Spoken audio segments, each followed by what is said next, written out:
9వ తారీఖు రైతు పోరుబాటులో పేర్ని కిట్టు గారు, ఉప్పాల రాము వీళ్ళంతా కలెక్టరేట్లో ఆర్టీఓ ఆఫీస్కి మెమోరాండం ఇవ్వడానికి వెళ్ళారు. మేము బయట నుంచున్నాం. పోలీసులు మొత్తం అందరినీ లోనకి అనుమతించాలి. గట్టి చెప్పండి. లోన పోలీసులు లోన అందరినీ వెళ్ళలేము. కొంతమంది అంత బయటే ఉండిపోయాం. అక్కడ యూట్యూబ్ ఛానల్ ఎవరో వచ్చి ఏమంటే దీని గురించి మాట్లాడమంటే అతల పక్కన ఉండడం ఇంకో విలేకరు అన్నట్టు అందరూ చెప్పారు కదా, ఈ మెడికల్ కాలేజీ ప్రైవేటీకరణ గురించి మాట్లాడినాను.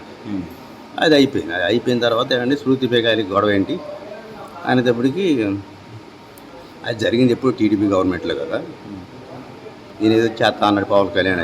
అది చేసింది వచ్చింది లేదు. తర్వాత 2019లోనేమో మళ్ళీ జగన్మోహన్ రెడ్డి గారికి గెలిచాడు. ఆయన గవర్నమెంట్లో వాళ్ళకి 5 ఎకరాల పొలం ఇవ్వడం జరిగింది, 5 సెంట్లు ఇంటి స్థలం ఇచ్చారు, ప్లస్ గవర్నమెంట్ జాబ్ కూడా ఇచ్చారు అని ఆ ఛానల్ ఇచ్చారు ఇంటర్వ్యూలో. అందులో ఒక ఆడు ఈడు అని కూడా వచ్చింది నేను మాట్లాడినట్లు పవన్ కళ్యాణ్.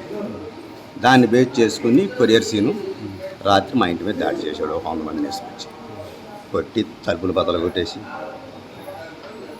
నానా గొడవ రచ్చ కిటికీలు బద్దలు కొట్టి నా వేగులు పైకి లేపి కొట్టి అన్నీ అట్టగా ఉండే ఇంటికి. ఇప్పుడు కూడా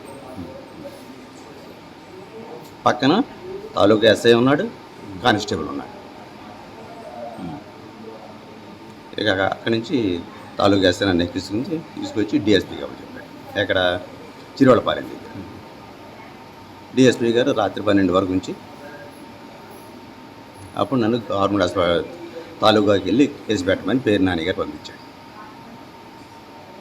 నేను అక్కడ కేసు రాసి ఇస్తే తాలూకా పోలీస్ స్టేషన్లో ఎస్ఐ గారు ఏం చేశాడు, ఒక హోమ్ గార్డ్ని ఇచ్చి హాస్పిటల్కి పంపించాడు. హాస్పిటల్కి వచ్చిన తర్వాత వాళ్ళు అడ్మిట్ చేసుకుని ఎక్స్రే తీస్తే దీనికి ఫ్రాక్చర్ ఉంది అని చెప్పారు. ఇంకా ఇది కంటిన్యూ.